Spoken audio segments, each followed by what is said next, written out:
Vale a pena você ouvir, vale a pena você guardar. De manhã foi excelente, excelente. Foi uma bênção, que nem foi eu que cheguei para ela para vir à noite. Foi os próprios irmãos, hein, Cássia? A paz do Senhor, irmãos, boa noite. Boa noite. Para mim é um prazer estar aqui, uma responsabilidade muito grande. Eu agradeço muito ao convite da Miriam, do pastor Wanderson.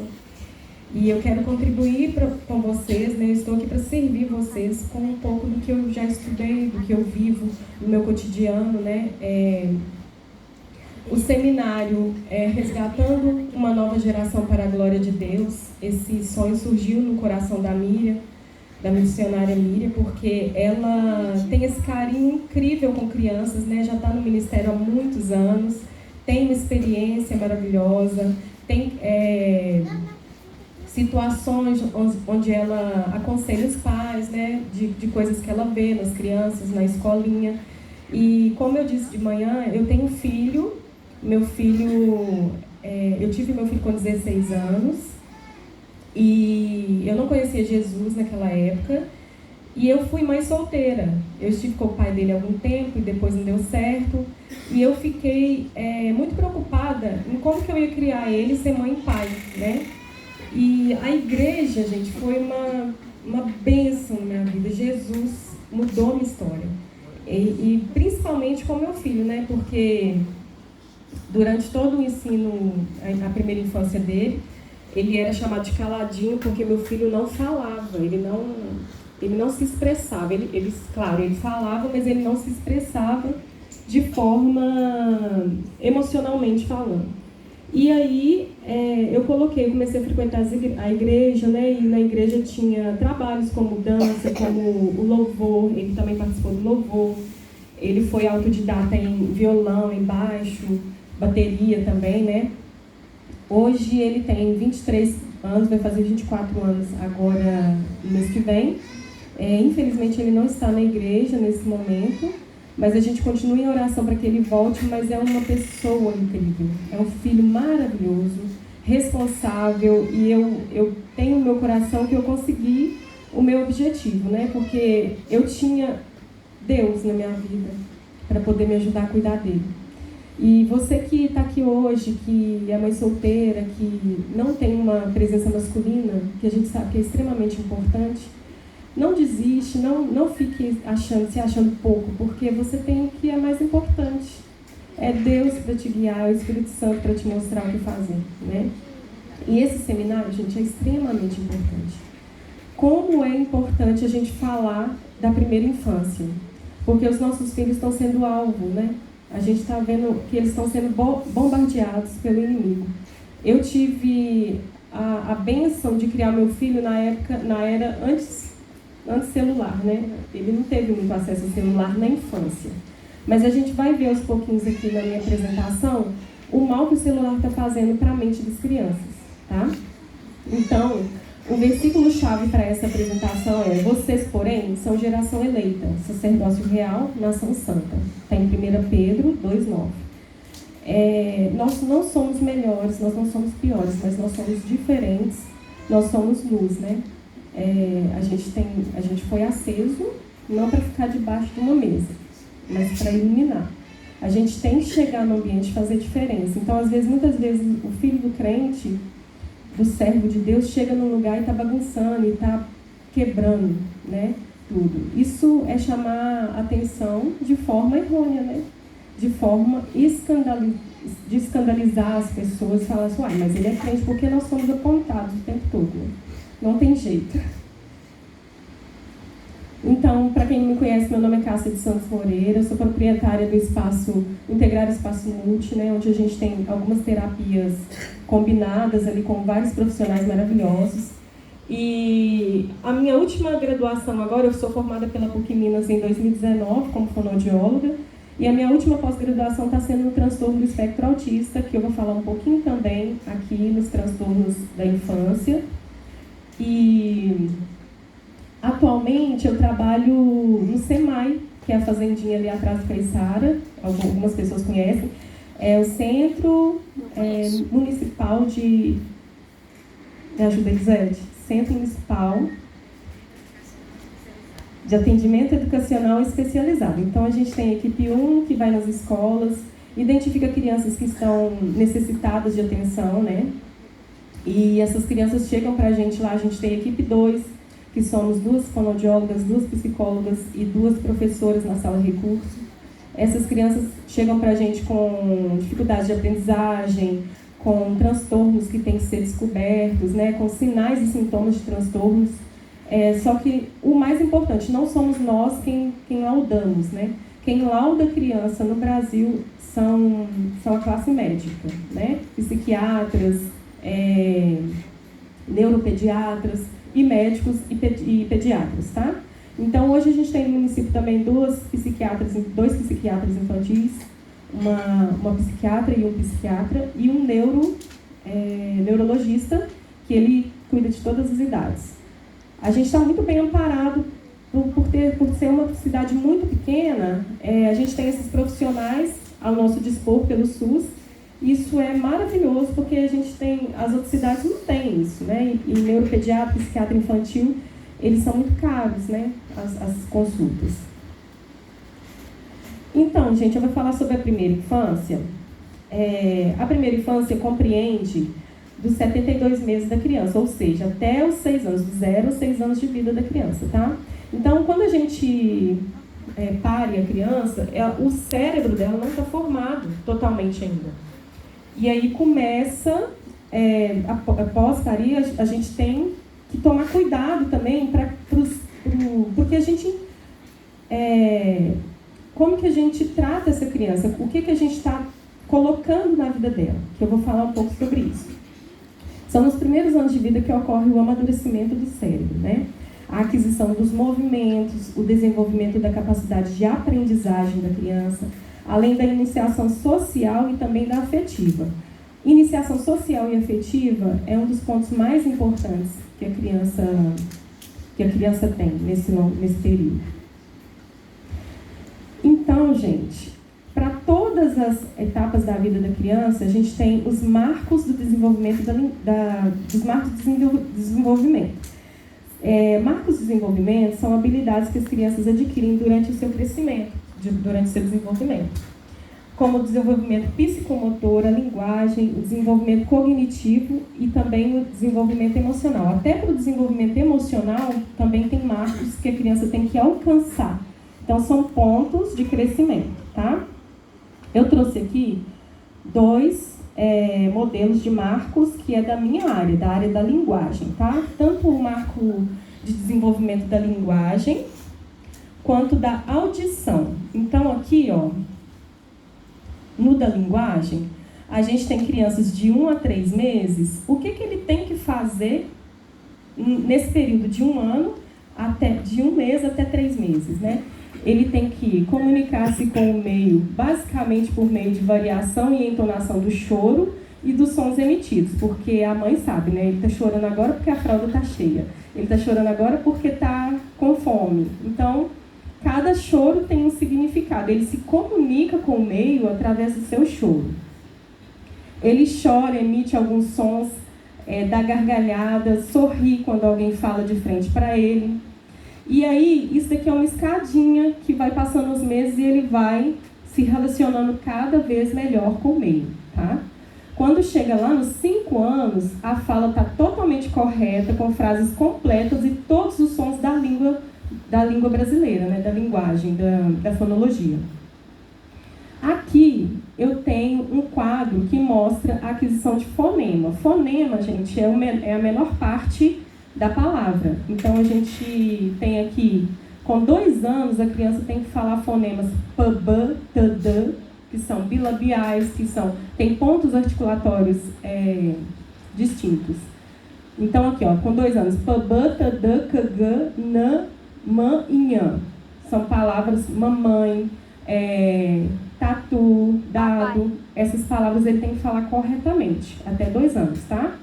Quando chega aqui nos 5 anos, 6 anos, eles têm que falar as mais complexas, que são palavrinhas com encontro consonantal com R, trabalho, e palavras com encontro consonantal com L. Claro, tá vendo? Ele é mais complexo para a gente poder produzir.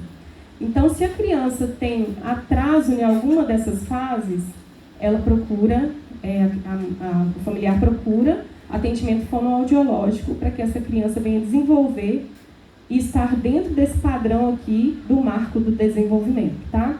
Assim também, o desenvolvimento auditivo, que é da mesma forma. Também a gente tem aqui a escadinha, por exemplo. Primeiro aqui, do 0 aos 4 meses. Depois do 4 aos 7 meses. Quando chega lá dos 9 aos 13 meses, vou dar um exemplo. Localiza os sons para o lado e para baixo rapidamente. Compreende e responde comandos verbais mais simples. Manda beijo, dá tchau. Então, nesse momento aqui, de 9 a 13 anos, ele tem que estar fazendo isso. Se não estiver fazendo isso, a gente precisa avaliar para ver se ele está se desenvolvendo conforme deveria estar, tá? 9 a 13 meses, tá? Na caderneta de vacinação tem isso, mas normalmente a gente ignora, né? Esses marcos de desenvolvimento. Lá tem muita informação importante, né? E agora eu vou falar um pouco sobre os transtornos. Quando acontece algum probleminha aí do 0 aos 6 anos, que é a primeira infância, e a gente vê que a criança está agindo diferente, ela não está conseguindo se expressar emocionalmente, ela não está conseguindo ter uma boa coordenação motora, coordenação grossa, coordenação fina, não consegue mão-olho, né? Ela está rabiscando lá e ela está olhando para outro lugar totalmente diferente. Tem alguma coisa de errado ali, a comunicação dela não está legal. E aí a gente tem que encaminhar essa criança para um profissional. Normalmente, eu recebo crianças que têm atraso de linguagem, mas na verdade isso é um indício, um sinal, um sintoma de algum transtorno. Então eu logo encaminho para um psiquiatra infantil ou para um neuropediatra para que ele avalie essa criança e veja se está tudo ok, tá? Neurologicamente, porque isso não é comigo, é com ele. Só que eu relato no encaminhamento os sinais e sintomas que eu já estou enxergando naquela criança, entendeu? Então vamos lá. Distúrbios, transtornos do desenvolvimento infantil são distúrbios neurológicos que afetam a atenção, a memória, a percepção, a linguagem, a interação social. Quando eu falo neurológico, gente, eu estou falando o seguinte, que é um transtorno que se desenvolve quando há alguma anormalidade no cérebro ou na medula espinhal ou nos nervos ou terminações nervosas. E esses transtornos neurológicos, eles vão afetar o equilíbrio da criança, os movimentos e o funcionamento da mente, principalmente, tá? Então, ele fica com movimentos diferenciados, movimentos dificultosos, a mente não funciona direito, ele não consegue compreender aquela informação e te dá uma resposta coerente. Isso tudo pode acontecer. E aí, eu listei aqui os mais frequentes distúrbios, que é o TDAH, o TEA, o transtorno da ansiedade, a depressão, distúrbios de aprendizagem, deficiência intelectual. São esses transtornos que aparecem para a gente lá infantis, tá? Só que hoje eu vou falar só do TDAH e do TEA, que é o transtorno do espectro autista. Vou dar uma rápida passagem por eles para a gente passar para outro tema. Então, gente, o TDAH é o transtorno do déficit de atenção e hiperatividade. É um transtorno neurobiológico de causas genéticas. Então, ele tem uma causa genética, está no gene da criança.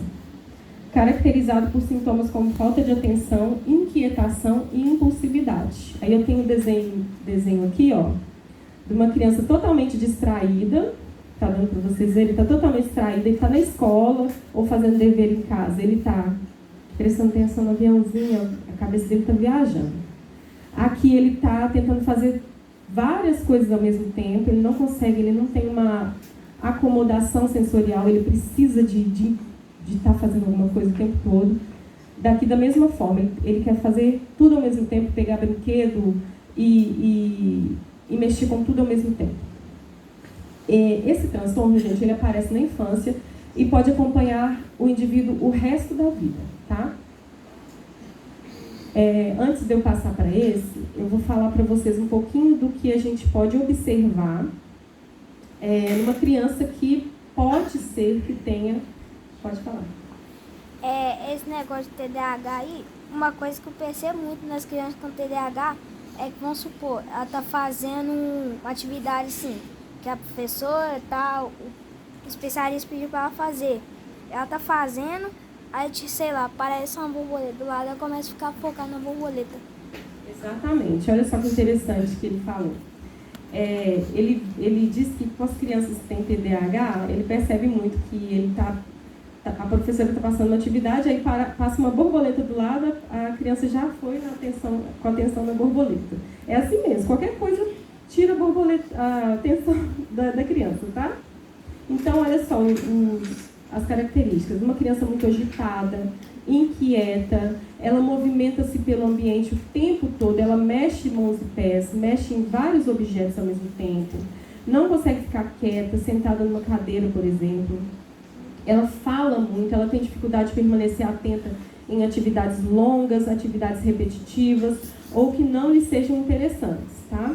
São facilmente distraídas por estímulos do ambiente, igual ele falou da borboleta, ou também se distraem com seus próprios pensamentos, eles viajam assim. O esquecimento é uma das principais características e queixas que os pais queixam, tá? Porque as crianças esquecem muito o que foi dito lá na escola, os recados que foram enviados, o que eles estudaram para fazer a prova, eles esquecem muito, o material escolar. A impulsividade é um sintoma comum, porque ela apresenta assim, situações como não conseguir esperar a sua vez, é aquela criança que fica assim, mãe, puxando a roupa, quer falar, ele não consegue esperar a sua vez. Ele não tem um controle inibitório, né? Ele não lê a pergunta até o final para poder responder, ele interrompe muito as outras pessoas e ele age muito sem pensar nas consequências. O TDAH apresenta-se com frequência, a criança com TDAH apresenta com frequência dificuldade em se organizar e planejar as coisas, o que ele precisa fazer. O seu desempenho escolar parece inferior ao esperado para a sua capacidade intelectual. É uma criança que você sabe que ele é uma criança esperta, inteligente, mas ainda assim as notas dele estão ruins nas escolas, porque está estranho, está diferente do que a capacidade dele apresenta, tá? As meninas também têm o TDAH, mas elas têm menos sintomas de hiperatividade e impulsividade, mas também são igualmente desatentas. Tá? E esse transtorno, gente, muitas vezes precisa ser medicado, porque medicamentos como Ritalina, como risperidona, são medicamentos que agem no cérebro para que as conexões neurais, que eu vou falar um pouquinho mais à frente, aconteçam, para que essa criança venha focar mais, ficar mais tempo focada naquela atividade que está sendo passada para ela. Tá? E agora eu vou falar sobre o TEA, rapidamente sobre o transtorno. O que é o transtorno do espectro autista? Que a gente tem ouvido falar demais, né, gente? Antigamente a gente tinha muita criança autista, mas essas crianças não apareciam. E hoje em dia a gente está vendo aí um boom de informações sempre em todos os lugares, né? O transtorno do espectro autista é um distúrbio do neurodesenvolvimento, caracterizado por desenvolvimento atípico. Então, uma criança que ela tem algum transtorno, a gente chama ela de criança atípica, nada mais que isso, tá? E aí a gente tem essa nomenclatura, criança típica e criança atípica. Manifesta mais no comportamental dessa criança, e aí são 3 vertentes: déficits na comunicação, na interação social e nos padrões de comportamentos repetitivos e estereotipados, podendo apresentar um repertório restrito de interesses e atividades. Eu trouxe aqui uma imagem que exemplifica muito bem o que é o espectro. Porque esse espectro aqui, ó, são várias cores, tá vendo? Várias camadas, várias nuances. Isso quer dizer que um autista nunca vai ser igual ao outro. Cada um tem o seu grau, o seu tipo de comprometimento. Nós não temos autistas com... nós não temos nível de autista. Autista nível 1, nível 2, nível 3. A gente tem nível de suporte, tá? Porque agora modificou a nomenclatura. A gente tem nível de suporte. Então, autista nível de suporte 1, nível de suporte 2 e nível de suporte 3. Tá? Dependendo do comprometimento que ele tem ali, das habilidades que estão deficitárias naquela criança. Então, aqui dá para a gente entender bem o que é o espectro. Por que tem essa palavra no meio da nomenclatura do transtorno, né? O espectro. Porque cada um apresenta-se, manifesta-se de uma forma. Tem um autista que vai ter muito comprometimento no comportamental, o outro vai ter muito comprometimento na fala, o outro vai ter muito comprometimento em estereotipias, que eu vou falar um pouquinho sobre elas. E aí as três vertentes: comunicação, comportamento e habilidades sociais, tá? Então, uma criança com um transtorno do espectro autista, ela vai apresentar atraso anormal na fala. A comunicação, gente, é uma das mais afetadas. Ou ele vai ter atraso no desenvolvimento por causa daqueles marcos do desenvolvimento que eu mostrei lá atrás, ou ele vai apresentar ecolalia, que é aquela repetição, quando você fala assim, oi, tudo bem? Aí a criança responde, oi, tudo bem? Como que você está? Como que você está? Oi, você é bonito. Oi, você é bonito. Ele vai sempre repetir aquilo que você falar. Ou então ele vai ter uma ecolalia tardia, que ele assistiu um desenho horas antes e depois está repetindo tudo que o personagem do desenho falou. É uma ecolalia tardia. Eu tenho um paciente que ele chega na sessão e sempre fala, oi, fulano, ele fala o nome dele, fulano tá na pirraça, porque ele ouviu alguém falando lá na casa dele, fulano tá na pirraça, ele sempre responde pra gente, oi, fulano, como é que você tá? Ele, fulano tá na pirraça, porque ele ouviu lá, entendeu? As crianças também não respondem quando são chamadas, ela demonstra desinteresse com as pessoas e objetos ao redor dela. A gente tem a impressão que o autista não está ouvindo muitas das vezes. E aí a gente passa o encaminhamento para ele fazer a audiometria, que é o exame audiométrico para saber se a audição está em grau normal. E está tudo ok, mas ele tem uma audição seletiva, uma audição que ele não consegue corresponder àquele chamado. Ele tem dificuldades em participar de atividades e brincadeiras em grupo. Ele prefere sempre fazer tarefas sozinhos. A maioria deles prefere fazer tarefas sozinhos. Não consegue interpretar gestos e expressões sociais. Ele normalmente não sabe o que é um sorriso social. Ele tem dificuldade para combinar palavras em frases ou repetir a mesma frase ou palavra com frequência. Apresenta falta de filtro social, às vezes ele tem uma sinceridade excessiva, ele fala as coisas assim, na lata mesmo, você fica assustado às vezes. Não consegue interpretar metáforas também, às vezes você fala assim, uma metáfora da vida, essas frases prontas que a gente tem para poder falar, e ele não consegue entender o que é aquilo que você está falando. Sentir, por exemplo, eu estou morrendo de calor, ele acha que você realmente está morrendo. Que ele não consegue saber que aquilo é uma metáfora. Ele sente incômodo diante de ambientes e situações sociais. Às vezes ele vai no shopping, ele está totalmente desregulado sensorialmente, né? O barulho faz muito incômodo para ele precisa sair dali, ele entra em crise, ele faz uma birra que você acha que é birra, mas não é, uma crise que ele está ali sofrendo, em sofrimento mesmo. Por isso que existe o abafador. Exatamente, por isso que existe o abafador.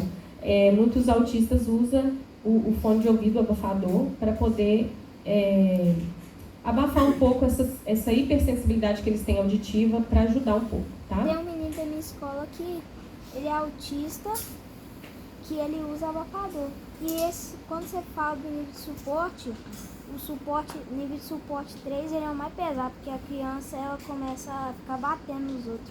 Exatamente, tem um nível de suporte, né, o 3, em que a criança ela se autolesiona e bate também nas pessoas, tá? Ela pode bater a cabeça na parede, ela pode se jogar no chão com força, ela não tem a sensibilidade de saber que ela está fazendo mal para ela mesma. E os autistas também costumam apresentar seletividade em relação a cheiro, sabor e textura de alimentos. Tem crianças que não comem comida seca e tem crianças que não comem comida muito pastosa, papinha, não consegue por causa do sensitivo, né, do tato, do gosto, daquela sensação também na boca. E apresenta os movimentos repetitivos incomuns, né, como balançar o corpo para frente e para trás. Você vê muito eles fazendo isso, para poder se autorregular, porque aquilo ali está incomodando aquele ambiente. Muitas das vezes também, batendo as mãos, fazendo flapping, que é agitando assim as mãos. E ele coça muito também partes do corpo, como ouvido, olho, nariz. Ele gira em torno de si mesmo, ele pula de forma repentina, ele reorganiza objetos em fileiras, eles enfileiram muito objetos. Eu tenho um autista que fala assim, nomes muito difíceis de dinossauro, eles conhecem a família de dinossauro todo, então falam nomes dificílimos assim. Além disso, alguns autistas podem manifestar acessos de raiva, hiperatividade, passividade. Eles ficam muito apáticos também. Nem sempre o autista ele é agitado, ele é apático, ele não interage com aquele ambiente. E por isso que a gente tem um espectro, né? Cada um é de uma forma. E nem sempre essas características todas vão aparecer na criança. Às vezes é uma, duas. Por isso que fica difícil, às vezes, de identificar o autista, tá? Também tem muitos problemas gastrointestinais, ocasionados por quadros de ansiedade. Às vezes ele quer se enquadrar naquela situação e aí vem essa pressão toda e ele desanda o intestino, ou então ele vomita muito, ele regurgita muita comida, tá? Então, é isso sobre o autismo. Agora eu vou passar para as habilidades sociais, porque a habilidade social é o que a gente mais trabalha em crianças na primeira infância, porque ela tá sendo ali estimulada para que ela venha a se tornar uma pessoa com entendimento de várias situações. Então, as habilidades sociais são conjuntos de comportamentos valorizados socialmente, apresentados pelo indivíduo diante das demandas de uma situação interpessoal. A habilidade social difere de local para local. Tem país que você não pode chegar e falar, boa tarde, tudo bem, dá a mão. Tem país que não gosta desse contato de mão, eles fazem um contato de outra forma. Às vezes é só um cumprimento de longe, às vezes abraça e beija no rosto 3 vezes. Então, as habilidades sociais, elas mudam de local para local, tá? E aqui eu listei desse autor aqui, desses 2 autores, Delprete e Delprete, que são irmãos, eles listaram aqui pra gente as habilidades mais importantes para a infância, que são habilidades preparatórias. Uma habilidade sempre depende da outra. Eu vou estimular uma habilidade para que a outra chegue, tá? Então, eu vou só passar rapidamente para vocês, que está um pouco embaçado aqui. A civilidade, que é cumprimentar pessoas e agradecer. As crianças têm que aprender isso na infância. A empatia, que é ouvir e demonstrar interesse, expressar compreensão pelo sentimento ou experiência do outro. A solução de problemas interpessoais, que a criança deve identificar e avaliar possíveis alternativas para solucionar problemas. As habilidades sociais acadêmicas, que é seguir regras ou instruções orais, participar de discussões. Fazer amizades, que é fazer e responder a perguntas, iniciar e manter uma conversação com outra criança, com um adulto. A assertividade, que é defender os próprios direitos, resistir à pressão de colegas. Essa é uma das habilidades mais importantes, né, gente? Porque a gente tem que saber lutar pelos nossos direitos, né, como ser humano. Então, a gente precisa ensinar às nossas crianças isso. Autocontrole e expressividade emocional. Tolerar frustrações, expressar as emoções positivas e negativas. A gente é frustrado o tempo todo, né? A gente é frustrado o tempo todo. Nada é como a gente quer. A gente tem que ouvir não o tempo todo. Então, criança tem que ouvir não também, gente. Porque tem terapeutas, inclusive aqui na cidade, que dizem que não pode frustrar uma criança. Isso não entra na minha cabeça, né? Porque a frustração faz parte da vida do ser humano, né? Como assim? Que pode, que não pode. E aí, o Delprete também listou as principais habilidades sociais para uma pessoa dentro de uma empresa, né? Vocês devem estar ouvindo muito sobre soft skills, softs e soft hearts e agora são habilidades que são trabalhadas dentro das empresas, né? A habilidade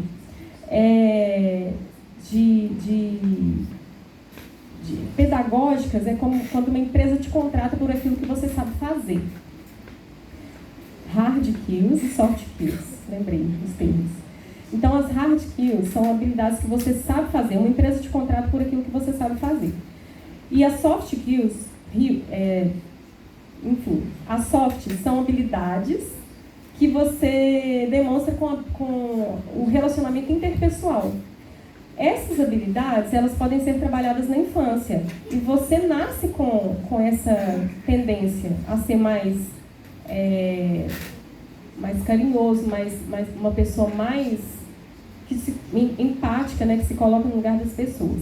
Eu falei de manhã que um exemplo para mim de pessoa que tem todas essas habilidades aqui é o pastor Wanderson.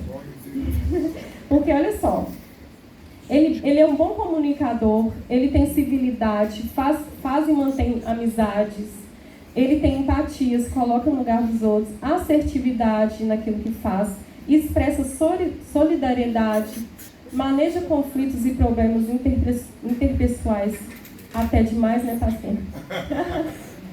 Expressa afeto e intimidade. Ele fala com seu oi na rua que parece que ele já, ele sabe o que você está passando naquele dia, né? Impressionante. Ele coordena grupos, fala bem em público. Então, assim, habilidades muito, muito bem desenvolvidas durante toda a sua vida, né? E ele estava me contando hoje que ele nunca sonhou em pegar o microfone, né, pastor? Foi desenvolvendo essas habilidades. Queria ser professor de matemática. Aí, tá vendo? E aí, essas habilidades aqui, gente, são importantíssimas para você manter, para uma criança manter o seu emprego futuramente.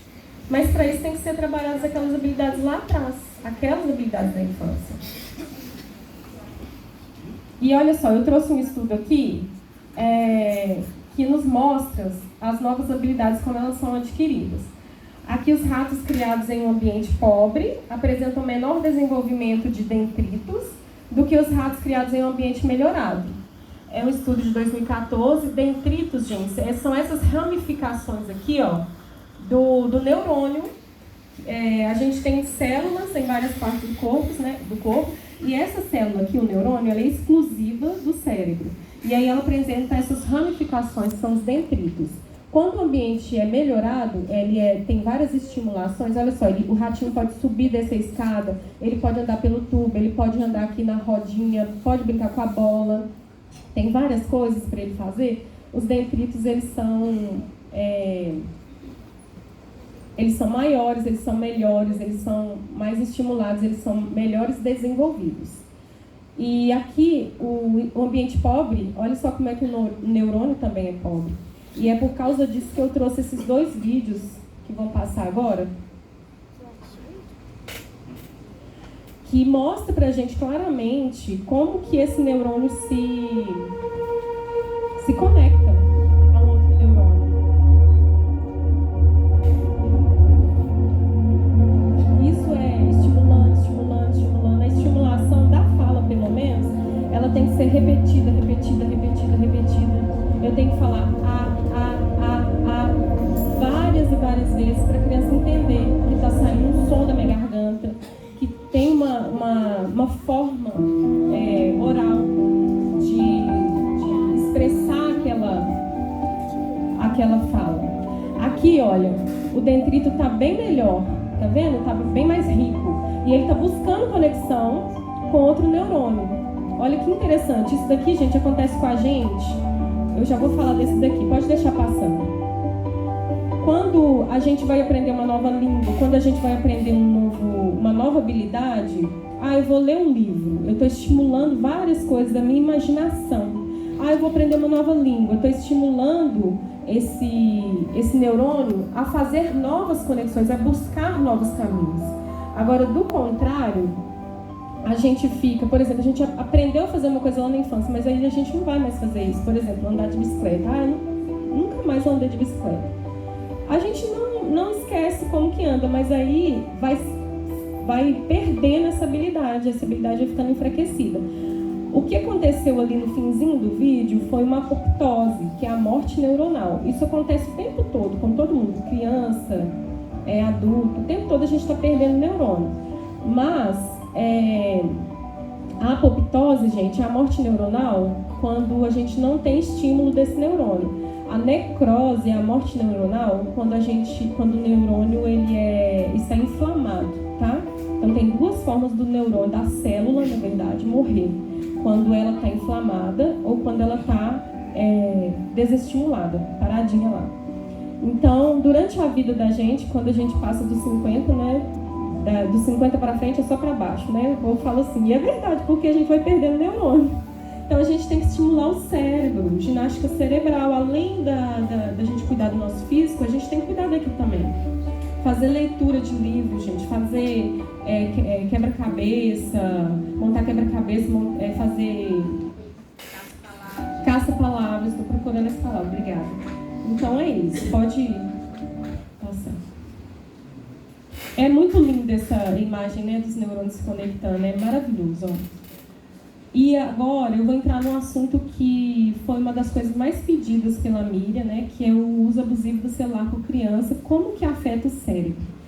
E para isso, eu trouxe um vídeo de uma jornalista muito conhecida que chama Carla Secato. Ela trabalhou durante 16 anos na TV Record e ela conta uma experiência pessoal, né, do que aconteceu com o filho dela. Então vamos ouvir. Acabando com as nossas crianças e os nossos adolescentes. Estudos preocupantes do mundo inteiro revelam problemas de saúde mental, estresse, tristeza, falta de sono e mau desempenho nas escolas por uso excessivo de celulares. Um estudo do US Surgeon General, ligado ao Departamento de Saúde dos Estados Unidos, revela que crianças e adolescentes que passam 3 horas ou mais por dia nas redes sociais têm o dobro de risco de desenvolver psicopatologias, doenças cerebrais, mentais e quadros graves de depressão e ansiedade. Isso é um dado muito alarmante, muito grave. Fora isso, o TikTok, por exemplo, que é uma das redes mais viciantes e que tem acusações de vazar dados, está proibido em 16 países. Entre eles, Austrália, Nova Zelândia, Reino Unido, Holanda, Noruega. Recentemente, os Estados Unidos também proibiram as redes sociais. Eu, como mãe, tenho sofrido isso. Meu filho fica muito mais ansioso, muito mais irritado, tem muito mais dificuldade de se conectar comigo por excesso às telas. Eu limitei, é 1 hora por dia. À noite, eu pego o celular e pego o iPad e dorme no quarto comigo, para que ele durante a madrugada não tente usar. E isso é muito mais do que um mau comportamento. Estudos indicam que é viciante, é a dopamina liberada no cérebro. Existe até um nome para essa doença que foi classificada como nomofobia. Depois você pesquise sobre isso. Nós não podemos deixar que a infância, a adolescência, uma vida saudável, de convivência, que não seja viciante, que não seja contaminada por o que as redes sociais querem que seus filhos vejam. Mas antes de dar um celular a seu filho, eu me arrependo de ter dado muito cedo, acho que foi por volta de uns 10 anos. Estude sobre isso. Não. Ela traz tanta informação importante, ela traz um estudo que foi feito, né, naquele lugar lá, gente, por isso que eu pedi ela para falar, porque eu não soube falar isso não. Ela estudou, né, viu esse estudo e viu que o uso abusivo de celular está trazendo várias psicopatias para as crianças, tá aumentando esse risco de psicopatia. E ela disse também que começou a perceber, né, a irritação no filho dela, começou a limitar, ela pega o iPad, ela pega o celular e coloca no quarto desligado de noite para que ele não tenha acesso, que ele acorde de madrugada e vá acessar esse celular. Ela também fala que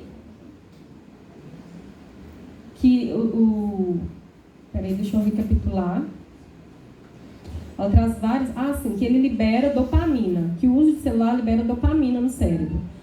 Dopamina é um hormônio que causa prazer, né? Então, é um dos hormônios que causa prazer. Então, isso é visto na gente mesmo, né, gente? A gente chega em casa depois de um dia estressante de trabalho e a gente põe o celular lá e ele começa a chamar a gente, a apitar. Pip, pip. Ele chama a gente, pra gente não largar a mão dele, né? É uma coisa impressionante. E quando você pega nele, você pisca, passou 2 horas.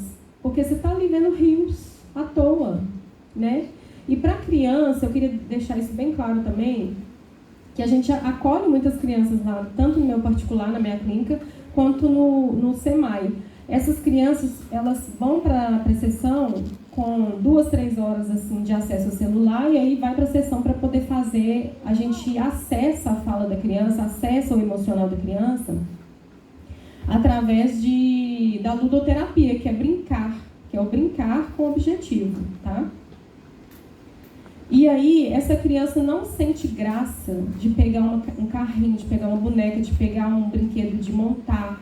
Ela não tem graça, porque o celular liberou dopamina, mas o meu brinquedinho lá, físico, assim, não libera dopamina.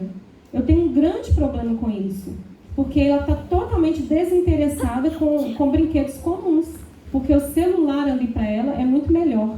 Tem outra coisa também que acontece muito, é que as crianças estão acessando muito o TikTok, essas redes sociais aí que são péssimas, né? E aí tem muitos reels. Quando a gente não quer ver o reels, a gente arrasta para cima, não é? Arrasta para cima, até achar um reels que é bom pra gente, que a gente acha bacana, interessante. Quando a criança não quer obedecer uma ordem sua, ela vai querer arrastar para cima. Ela vai falar assim, não. Porque ela está sendo treinada ali, ó, arrastar para cima. O que não me interessa, o que me frustra, eu estou jogando para cima, eu não quero saber disso. Entendeu?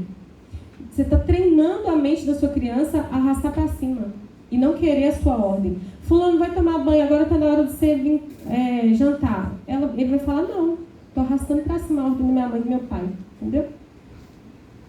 E aí tem um outro vídeo aqui que eu achei fundamental trazer ele, porque eu queria muito que vocês prestassem atenção na frequência emitida pelo celular, que esse psiquiatra, ele chama Caio Abujade, ele é psiquiatra há mais de 15 anos, né, da infância e da adolescência, dos transtornos da infância e da adolescência. É um vídeo maravilhoso. Primeiro, que o desgaste cerebral de quando a gente está na frente de um eletrônico chega a ser 20 vezes maior do que quando eu estou fora. Né? Então, quando eu estou num eletrônico, quando eu falo eletrônico, eu estou falando da tela. Porque qual que é o problema da tela? Ela acende e apaga numa frequência muito alta. Então, quando a gente está prestando atenção em alguma coisa, o nosso cérebro, a onda da atenção no cérebro, ela movimenta o cérebro numa frequência de 10 Hz. Tá? E essa frequência é uma frequência básica. Quando eu estou muito ansioso, eu fico em 15, 20 Hz. Tá? Quando eu estou na frente do eletrônico, tem tela que está acendendo e apagando de 60 a 200 Hz. E isso promove um nível de excitação no meu cérebro muito grande. E aí o que eu faço com aquela oxidação? Eu aumento. Então, o cérebro, quando ele está na frente, a mitocôndria da célula, do neurônio, quando uma pessoa está na frente de uma tela, ela está trabalhando muito mais. Ela está produzindo muito mais energia para que aquele cérebro consiga captar aquelas informações. O excesso de excitação à noite produz o cortisol, que é o hormônio da vigília, mas quando eu estou sob estresse, eu produzo ele. Então, meu cérebro está bombando de trabalhar, mas o meu cérebro aqui dentro não sabe que eu estou na frente de uma televisão. Ele pode achar que eu estou na guerra, porque ele está trabalhando demais, então ele produz o cortisol, que é o hormônio do estresse. E ao mesmo tempo, eu não produzo a melatonina, que é o hormônio do sono. E aí o que acontece com o meu sono? Vai por água abaixo. Quando você traz esse raciocínio para o autismo, você vê que o que acontece com as crianças com autismo, eles têm esse cérebro já mais excitado naturalmente. Como se não tivesse o cérebro excitado, mesmo sem ver o eletrônico. Tá? E aí eles têm mais dificuldade de pegar no sono e de produzir melatonina também. Tá? Se eu coloco ele ainda no eletrônico, aí eu vou ter problemas sérios. Eu tenho duas substâncias, o aparelho e a criança, em alta performance, em alta frequência. Então eu crio uma simbiose hipnótica entre um e outro. Né? Eu fico praticamente em transe. Você vai ver, a criança está fazendo tudo na hora que ela entra na frente do eletrônico, isso todos nós. A gente fica em transe, a gente fica naquilo, pode chamar, pode fazer não sei o que, a gente não vira. O autismo tem esse transe por natureza. Ele fala que a gente, para se concentrar numa atividade, Primeiro, a gente está mais ou menos em 10 Hz, né, de concentração ali. Quando a gente está ansioso, agitado, estressado, a gente está entre 15 Hz, 15 Hz, né? E depois, quando a gente está na frente de uma tela, a tela acende e apaga a luz, aumentando essa frequência para até 60 Hz, 50 a 60 Hz. Então, ele cria uma alta excitabilidade no cérebro. E essa excitabilidade, quando encontra um transtorno infantil, que o cérebro já não está no seu típico, cria uma simbiose, uma transe, a criança fica em transe, e você chama ela e ela não ouve. E ela fica tão excitada, tão fora de si, que ela não produz o hormônio do sono. Ela só produz o hormônio, o organismo só vai produzir o hormônio da excitação. Então, atrapalha o sono da criança. Eu visito muitas escolas, as professoras estão reclamando muito que a criança está chegando no outro dia cansada, abrindo boca, não presta atenção na aula, né? Não absorve. Gente, a primeira infância é para a criança dormir bem, que ela tem que dormir muitas horas por dia, por noite, 8 horas no mínimo, para que os seus ossos cresçam normalmente, para que o seu corpo, o seu organismo se desenvolva. E no outro dia ela seja uma esponjinha dentro de sala, que ela absorva o conhecimento pedagógico que está sendo passado ali. Só que isso não está acontecendo. Tem criança que vira à noite no joguinho, no Roblox, né, no celular. Roblox. Não sei nem falar. Roblox. Né, as crianças chegam lá para terapia e falam e me contam tudo desses jogos, e eu não conheço nenhum. Elas sabem mexer mais, e tem pais que chegam para mim e falam assim: olha, minha criança sabe mexer melhor do que eu no celular. Isso não é uma vantagem não, gente. Isso é uma baita desvantagem, sabe? A sua criança não deveria saber mexer no celular melhor que você. Ela deveria falar coisas interessantes, palavras difíceis. Ela deveria ter um bom diálogo com outra criança, iniciar uma conversação com outra criança, chamar para brincar. Vamos brincar disso? Casinho, eu aprendi a fazer um chazinho na imaginação dela, entendeu? Ela deveria estar sendo incentivada criativamente. A criatividade vai valer ouro. Vai valer ouro daqui para frente. A gente está na era da inteligência artificial. Nós já estamos nela, nós não vamos entrar. Nós já estamos na era da inteligência artificial. Muitos dos nossos trabalhos vão ser extintos e as máquinas vão fazer. Mas as relações interpessoais, só o ser humano que tem isso. Então, vamos estimular as nossas crianças a serem ativas nas relações interpessoais, a ter empatia, a saber o que é um sorriso social, a saber o que a expressão facial do outro está querendo dizer para nós, né? Muitas crianças não têm esse filtro hoje em dia, não sabem o que está acontecendo. O que é legal o que aconteceu em 2019, né? Muito legal isso. Foi criado um documento pela Associação Brasileira de Pediatria, uma junta de médicos, né, fez esse trabalho, Menos Telas, Mais Saúde. É um documento que você pode encontrar facilmente na internet, onde ali eles colocaram, eles viram a necessidade de colocar diretrizes para o uso de celular para crianças menores na primeira infância. Então, vamos lá. Aqui, primeiro, eu vou mostrar para vocês o mal que está fazendo, o que está causando o abuso de celular na criança. Ó. Dependência digital e uso problemático das mídias interativas. Tem criança que está dependente do celular. Ele chega da escola e ele não faz mais nada. Às vezes não tira nem a roupa, já joga o sapato, deita na cama e fica no celular horas, né? Problemas de saúde mental, irritabilidade, ansiedade, depressão. A gente teve um grupo de pais lá no SEMAI, onde a psicóloga fez um grupo de pais que falou sobre depressão infantil, e a grande maioria falou que criança não tem depressão. Que isso, gente? Criança não tem nem motivo para ter depressão. Eles falaram assim. E foi incrível para a gente ouvir os pais dizerem que não sabia que criança tem depressão. Gente, criança tem depressão sim. E está muito mais evidente agora. Né? São as psicopatias causadas pelo uso abusivo do celular, pela ausência paterna, ausência materna que está evidente aí, né? Às vezes a gente fica correndo atrás do vento, né? Trabalhando, dinheiro, e a criança fica esquecida. Às vezes ela é julgada para lá, julgada para cá, vai para o judô, vai para natação, vai para isso, vai para aquilo, vai para terapia. Mas e o calor humano do pai? E o contato com aquela pessoa importante na vida dele, essencial, né? Transtornos do déficit de atenção, do TDAH, também causado pelo uso abusivo do celular. Transtornos do sono, da alimentação, que a criança fica com sobrepeso, obesidade, ou então o contrário, anorexia, bulimia.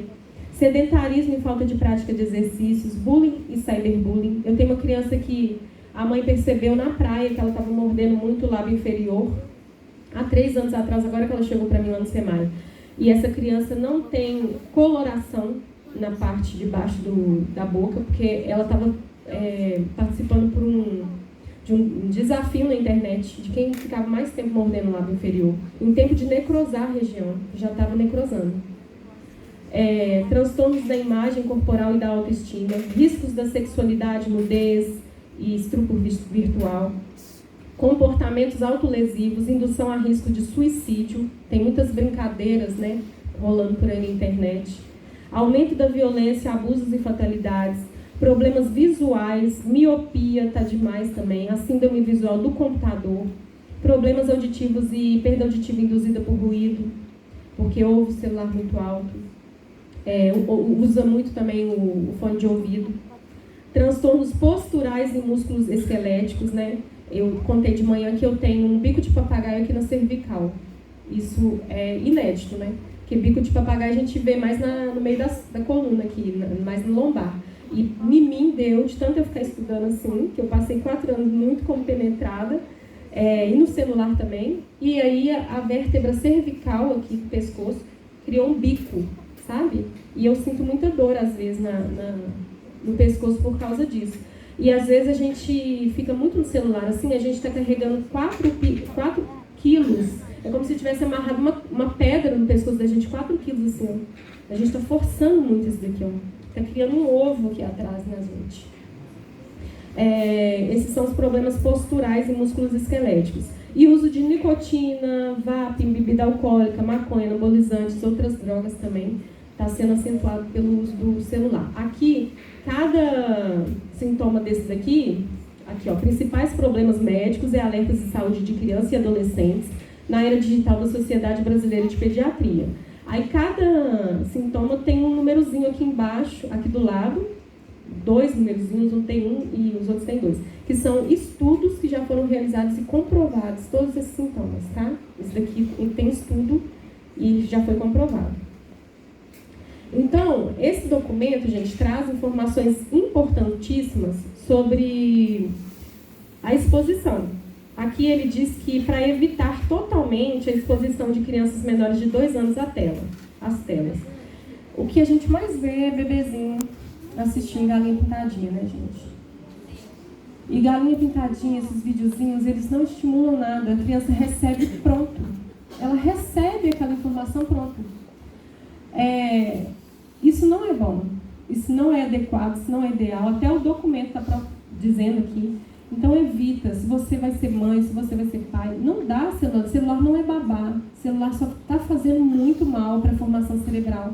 Lembra que quando você pariu, o cérebro não amadureceu totalmente, ele está amadurecendo nesse processo. Só com 25 anos de idade que o cérebro Exatamente. Na faixa de 25 a 28 anos de idade que o cérebro chega no seu ápice, né? Que é o amadurecimento. Então, na primeira infância é super importante você atentar para isso daqui. Entre 2 e 5 anos, você pode até apresentar o celular para a criança, mas 1 hora diária, só isso, somente isso. E sempre com supervisão, para ver o que ele está vendo.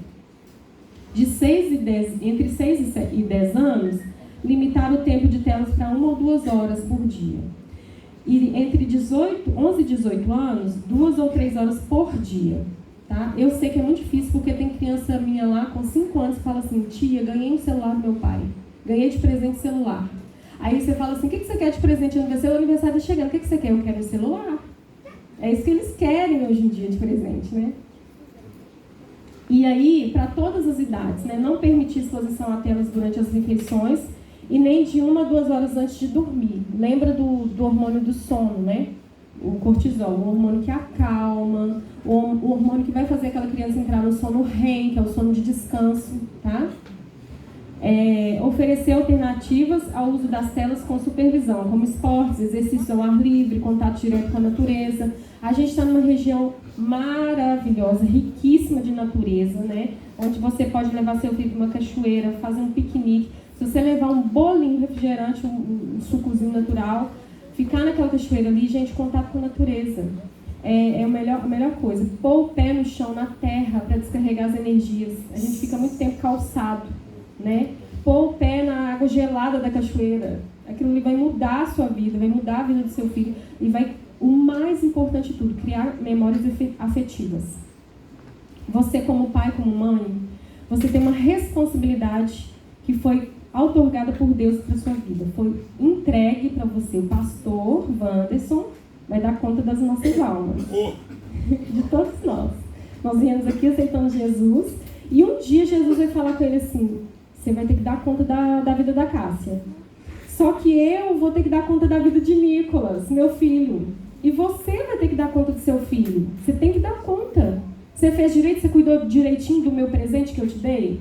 Porque Deus poderia, na sua infinita bondade e misericórdia, falar assim: olha, vocês não vão carregar uma criança no seu ventre. Eu vou fazer aparecer uma criança na sua família.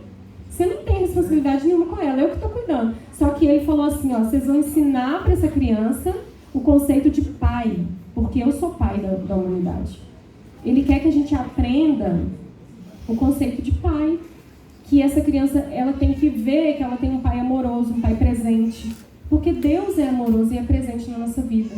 Então, essa imagem de pai está muito distorcida. O inimigo está distorcendo muito, porque tem muitas famílias sem a presença do homem, né? Da presença do pai, que é extremamente importante. Uma vez quiseram trocar o Dia dos Pais por Dia da Família. Eles trocaram.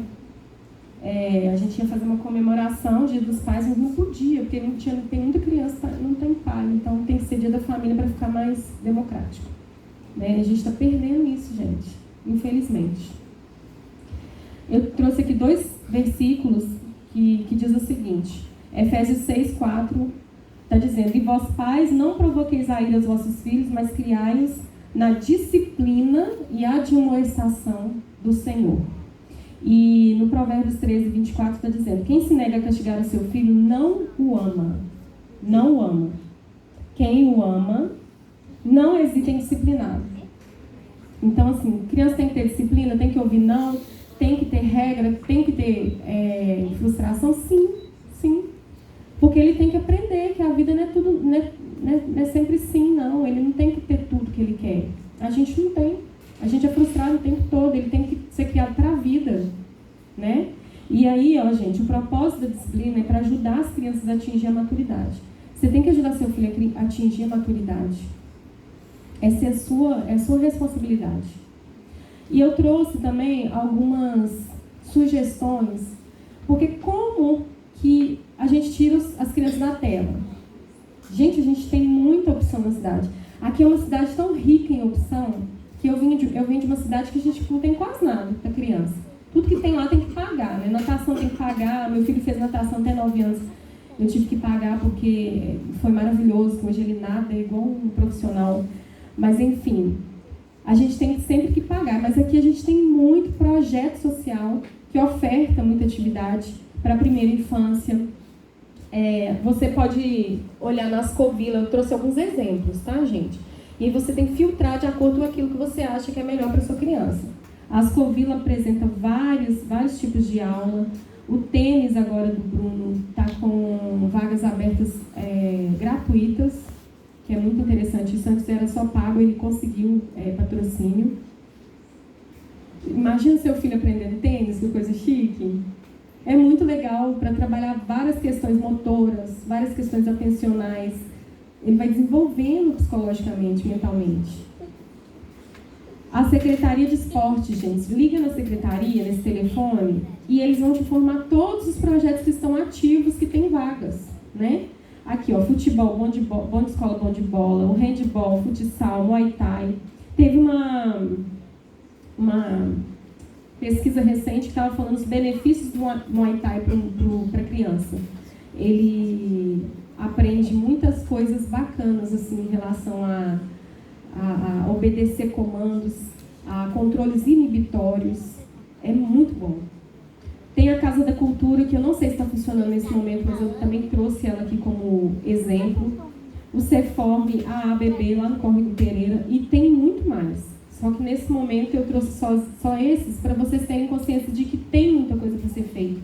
Mas o mais importante, gente, é a memória afetiva que você vai criar com seu filho. Porque isso é o mais importante. Quando você estiver lá na sua velhice e seu filho não estiver te dando bola, não estiver te visitando, você vai lembrar que agora você estava correndo atrás do vento. Eu quero só dinheiro, eu quero dinheiro, eu preciso de dinheiro para cuidar dele. Mas espera aí, ele precisa de você para criar memórias afetivas, né? Ele precisa de você para passar um tempo de qualidade com ele. A linguagem da criança é tempo de qualidade. Você quer ver uma criança feliz e falar: meu pai e minha mãe veio me ver, meu pai e minha mãe veio brincar comigo, veio me ver na apresentação da escola.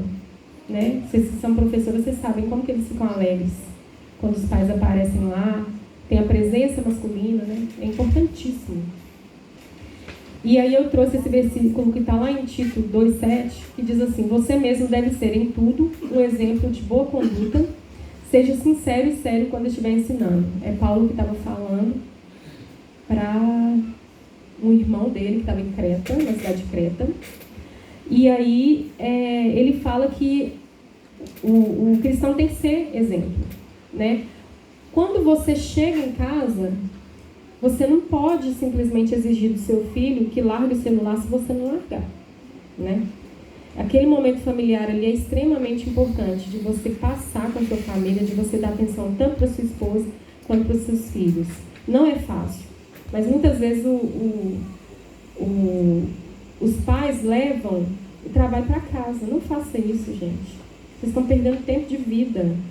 Vocês estão vendendo seu tempo já para a empresa. Não vende tempo de família, não. Né? Esse versículo vem falar sobre o espelhamento, a imitação, o exemplo que você deve dar. E para finalizar, eu gostaria muito de agradecer a oportunidade de dizer uma frase que eu ouvi esses dias que é muito interessante. Uma criança sem limites é mal educada. Um adolescente sem limites, um jovem sem limites, ele é um delinquente. Mas um adulto sem limites, ele é um bandido. Né? Então, assim, só para refletir mesmo, põe limite na sua criança com amor, com carinho, assim como Deus põe em nós, né? A gente está indo lá, viajando, e Deus vai e corta a nossa rabiola. Põe limite na gente, né? E é importante pra gente, depois que a gente olha para trás, era isso mesmo que eu precisava, né? Então, assim, tudo que eu passei com meu filho até aqui, eu tive que ser mãe e pai dele na minha adolescência, não foi fácil, mas hoje eu estou colhendo os frutos muito bons, sabe? Meu filho é uma pessoa maravilhosa, um homem maravilhoso, né? Já vai fazer 24 anos, como eu disse. E é isso, gente. Eu gostaria de agradecer imensamente a oportunidade e a confiança no meu trabalho, porque é isso que eu vivo dia a dia. A gente faz aconselhamentos para os pais, tem muitos pais que chegam lá e falam assim: eu não sei ser pai, eu não sei ser mãe, né? Elisete está ali, ela é minha companheira de trabalho. E gostaria imensamente de agradecer. Estou aberta aqui se vocês precisarem de alguma orientação, tá? E eu gostaria que isso fizesse sentido para vocês, né? Muito obrigada. Viu?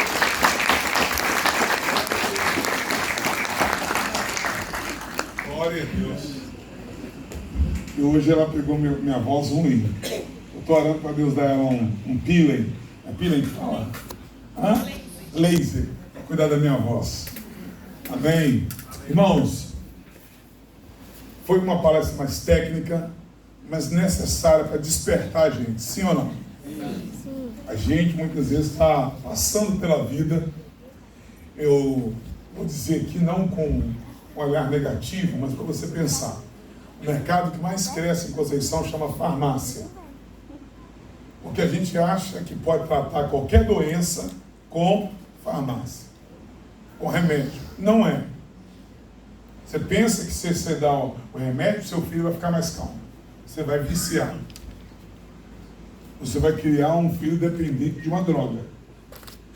A intenção é despertar você para buscar terapia, conhecimento, saber lidar com isso, para que você possa desenvolver, dentro da sua dificuldade, dentro dos seus problemas, uma família feliz. Amém? Amém. Nós não estamos aqui passando a mão na cabeça e dizendo que vai ser fácil, não. E também não deixar seu filho esconder atrás de frustração.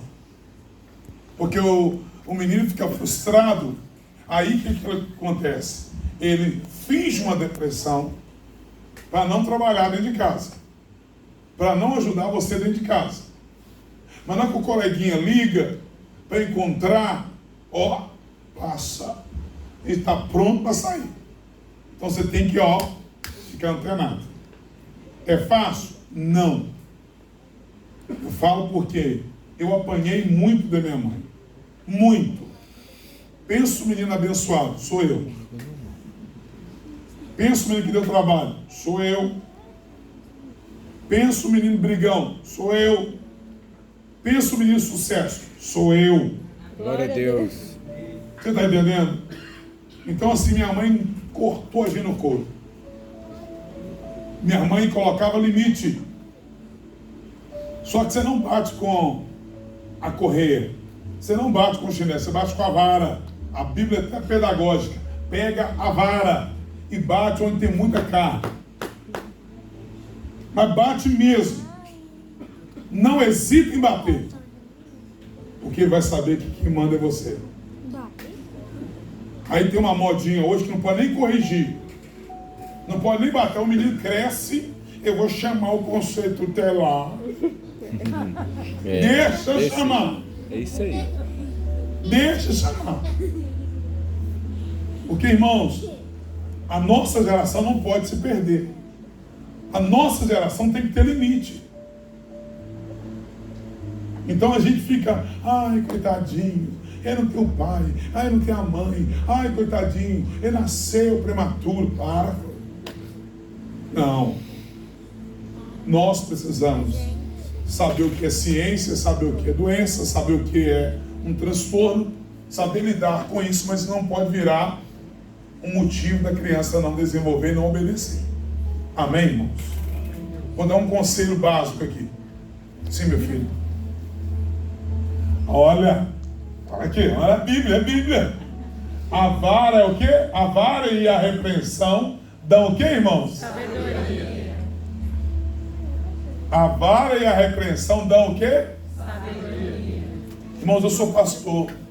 Amanhã eu vou tomar um café com o meu pastor.